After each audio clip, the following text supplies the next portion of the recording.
versus man. El treball de superheroi no ha de ser fàcil, però dibuixar-ne un tampoc.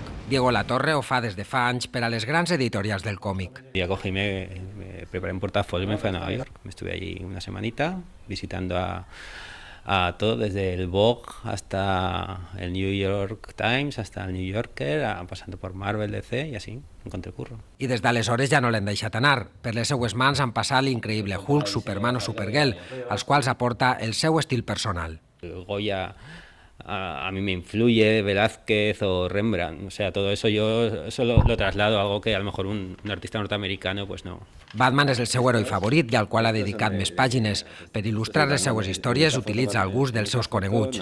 Mi vecino puerta con puerta es el Joker, sí.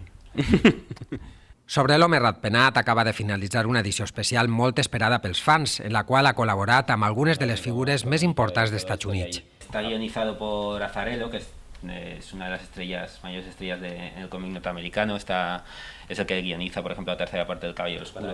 Spider-Man és el seu compte pendent i li encantaria renovar l'estètica a l'Home Aranya. Spider-Man es como un chaval que él se coge 4 leotardos y se lo hace él todo. It's not Ness. Assegura que els superherois estan passant per una segona joventut i té molt a veure el salt que han donat del còmic a la pantalla. Hay un público para ello y que sobre todo los niños, pues claro que les gusta que los buenos ganen. Al igual que els seus dibuixos, ell també ha fet el salt a la gran pantalla. El director Àlex de la Iglesia li ha confiat el disseny de producció de la seva nova pel·lícula, que estarà ambientada en el món dels superherois.